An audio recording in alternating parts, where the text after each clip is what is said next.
मैं सतपाल जी को आग्रह करता हूं कि वो अपना भाषण प्रदान करें।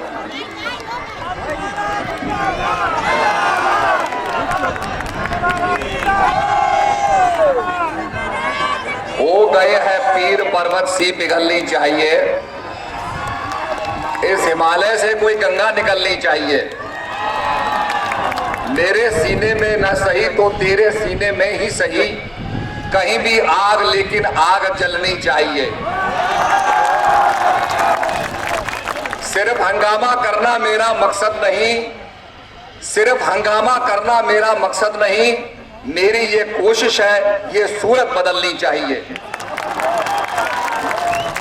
सम्मानित एसएस अहलुवालिया जी, राहुल सिन्हा जी, बिमल गुरम जी, अतुल राय जी और सभी हमारे सम्मानित भारतीय जनता पार्टी के नेतागण जो मंच पर विराजमान हैं, हमारे सहयोगीगण और उपस्थित यहां पर जो जन समुदाय है और हमारी जो मातृशक्ति यहां बैठी है,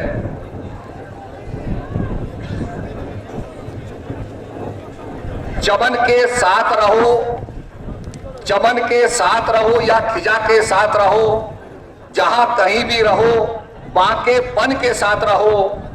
हजारों आए जमाने में इनकलाब, हजारों आए जमाने में इनकलाब, तुम्हारा फर्ज है अपने वतन के साथ रहो।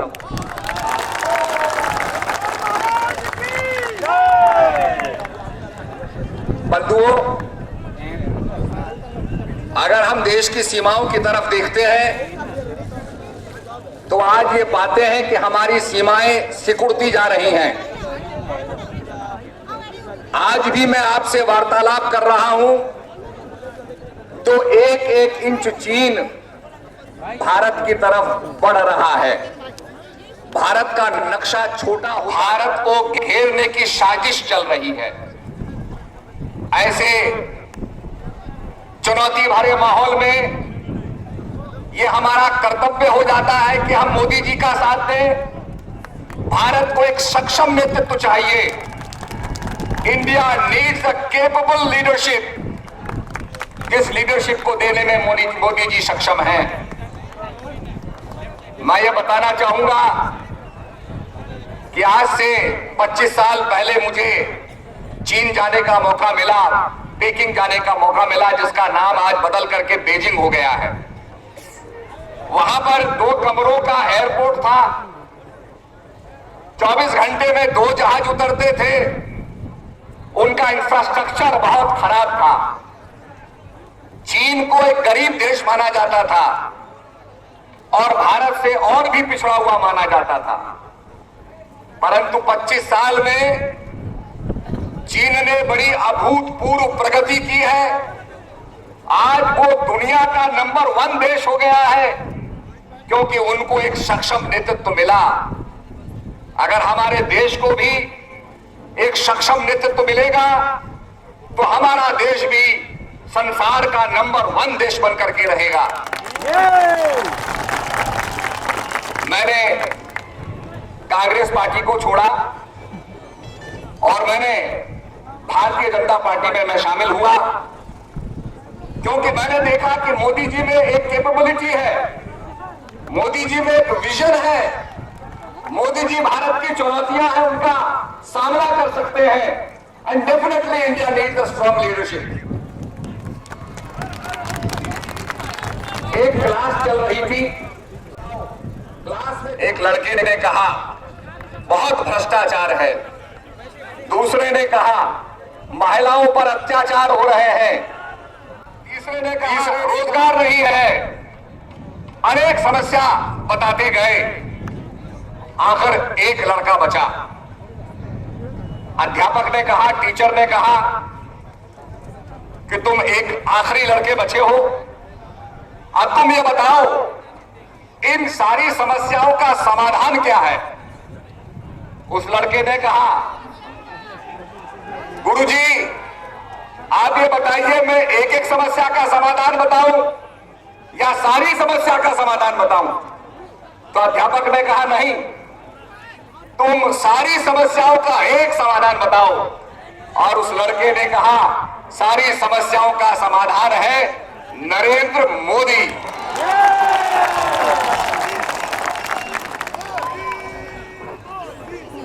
आज आपने अपना वोट नरेंद्र मोदी जी को देना है। हमारे हिमालय में एक ब्रह्म कमल होता है, आज हमारे हिमालय में ब्रह्म कमल खिलाना है हमने। इस क्षेत्र की समस्याएं जो हमारे गोरखाओं की, आदिवासियों की समस्या थी, हमारी पार्टी ने यह संकल्प लिया है कि हम सहानुभूतिपूर्वक उस पर विचार करेंगे। यहां पर हमारे बुजुर्गों के लिए ओल्ड एज होम बनने चाहिए, आंगनबाड़ी होना चाहिए।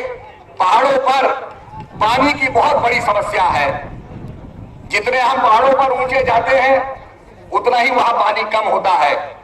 पानी की बहुत भयंकर समस्या है, सीवेज की बहुत भयंकर समस्या है। टी गार्डन्स का उनके विकास के लिए काम होना बाकी है।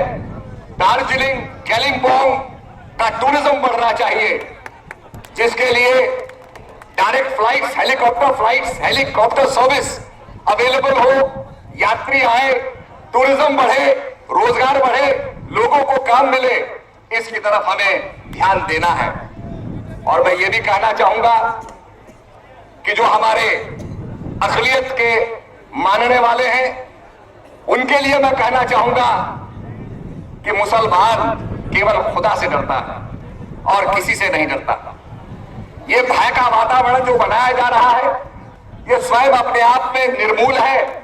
आप मध्य प्रदेश की सरकार को देखो, 2 दफा भाजपा को समर्थन मिला है। आप छत्तीसगढ़ की सरकार को देखो, 2 दफा भाजपा को समर्थन मिला है। वहां पर हमारे अक़लियत के भाई महफूज हैं, सुरक्षित हैं। उनको साथ लेकर के राजस्थान के अंदर हमने सफलता हासिल की है। जितने भी आप प्रांत देखेंगे, गुजरात के अंदर मोदी जी ने हमारे मुसलमान भाइयों को साथ लेकर के विकास किया है। ये हमारा एक जीता जागता उदाहरण है। ये जितने भी प्रांत हैं, ये जीता जागता उदाहरण है। हम सबको साथ लेके चलेंगे। और हमारे मैनिफेस्टो के अंदर ये बता दिया गया है कि हम सद्भावना और भाईचारा देश में स्थापित करेंगे। और सद्भावना ये बताती है कि सबको साथ लेके चलेंगे।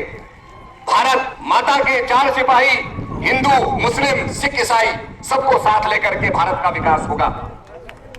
मैं ये कहना चाहूंगा, देश के सामने बड़ी चुनौतियां हैं और उसके लिए मोदी भाई को आज मजबूत करना है। मोदी भाई के हाथों को मजबूत करेंगे तो देश शक्तिशाली होगा। इसलिए मैं यही कहना चाहूंगा, रावी की रवानी बदलेगी, सतलज का मुहाना बदलेगा, करशौक में तेरे जोश रहा, ये तस्वीर का जामा बदलेगा। बेजार ना हो, ये सारा फसाना बदलेगा। कुछ तुम बदलो, कुछ हम बदले, तब तो ये जमाना बदलेगा। इन शब्दों के साथ मैं अंत में निवेदन करना चाहूंगा कि भारी संख्या में मतदान करें। और सबसे पहला काम हमारा यह है कि कमल वाले बटन को दबा करके मोदी जी के हाथों को मजबूत करें।